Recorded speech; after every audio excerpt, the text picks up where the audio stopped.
नमस्कार, एक बार फिर से शिक्षा क्रांति मंच पर आप सभी का स्वागत है। आज की इस संवाद सत्र में हम शिक्षा क्रांति के संस्थापक श्री सत्यन सनातन जी से पूछेंगे कुछ प्रश्न। जिस प्रकार से हम जानते हैं कि आजकल का वैश्विक पटल हिंसा से ग्रस्त है। मानवता के ही खून की प्यासी बनी हुई है। एक मानवीय सभ्यता दूसरी मानवीय सभ्यता को मिटा देना चाहती है। पूरा का पूरा वैश्विक पटल हिंसा से ग्रस्त है, जिस कारण से निरीह और निर्दोष लोग मारे जाते हैं, बेकसूर लोग मारे जाते हैं। तो किस प्रकार से हम इस विश्व में दोबारा से अहिंसा की स्थापना कर सकते हैं और एक पूरे के पूरे विश्व को एक बेहतर स्थान बना सकते हैं सभी के रहने के लिए? ये हमारा आज का प्रश्न है। दीप्तांशु जी, प्रश्न पूछने के लिए बहुत बहुत धन्यवाद।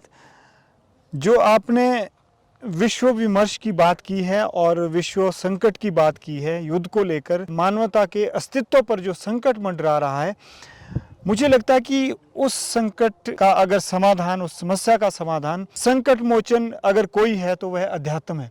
मनुष्य को अध्यात्म की शरण में जाना पड़ेगा। यानी जो हमारा शीर्ष नेतृत्व है, यानी जो हमारा वैश्विक राजनीतिक विमर्श है, उसको आगे आना होगा। मानवता को युद्ध से बचा सकता है तो वह अध्यात्म ही है। अध्यात्म मनुष्य का मनुष्यता से परिचय करवाता है, उसमें वैश्विक मूल्यों, मानवीय मूल्यों का संचार करता है, उसमें वैश्विक मानवीय मूल्यों का सृजन करता है।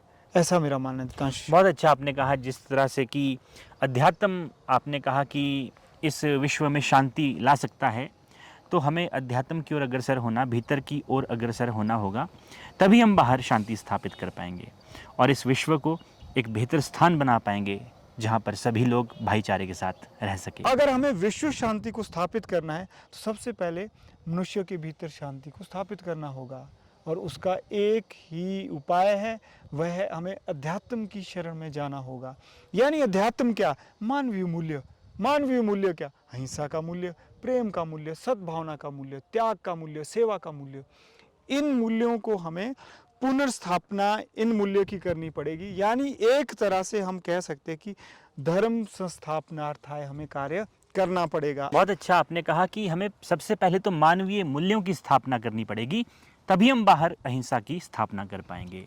जब भीतर शांति होगी तभी हम बाहर शांति की स्थापना कर पाएंगे। आज का जो मनुष्य है वो भीतर से ही शांत नहीं है। यही कारण है कि विश्व पटल पे भी शांति हम स्थापित नहीं कर पा रहे हैं। विश्व पटल में भी अशांति है और हिंसा है। तो इसलिए जब भीतर हमारे अहिंसा होगी, भीतर हमारे शांति होगी, तो वैश्विक पटल पर भी निसंदेह शांति हम कायम कर सकते हैं। बिल्कुल जी, बिल्कुल।